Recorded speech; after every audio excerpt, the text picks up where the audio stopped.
But I mean, that's been one of the past. key issues in both the NDP and I guess the Liberals, for that matter, also is the whole issue of leadership. Well, and the Alliance too. I mean, It's always an issue. Thank God for us, our leadership issues are over. But you guys, they're just. Well, Joe doesn't have one. Sorry, Dan? What's clear from the Liberal perspective, I think, is that the scandal is beginning to stick.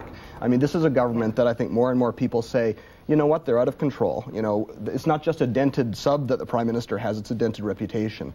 And I think we see that in everything he's done in the last few months. The $100 million on new jets for the Challenger jets for ministers, while our troops make do with 40-year-old subs and these old submarines. You know, the Groupe Action scandal, the handling of the Gagliano case. Gagliano's just a symbol. In Montreal, in Gagliano's riding, we increased our share of the vote.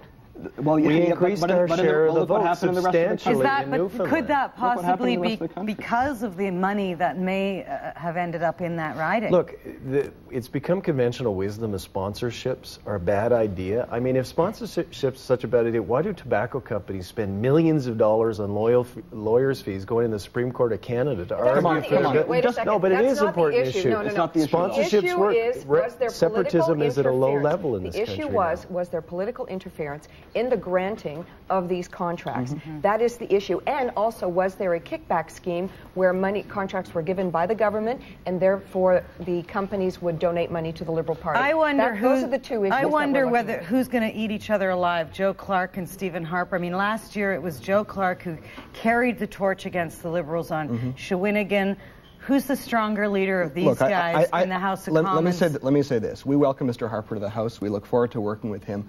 I think, you know, I'm pretty confident, though, that Joe Clark remains not just the strongest performer in the House of Commons, but also, again and again, the polls show that he is the opposition leader who's Canadians' first choice as Prime Minister. And I think that's going to continue. I hope we can work together in the House. The thing is, I hope that they can work together, too. But the reality is, in the last election, you guys lost half of your seats in the House.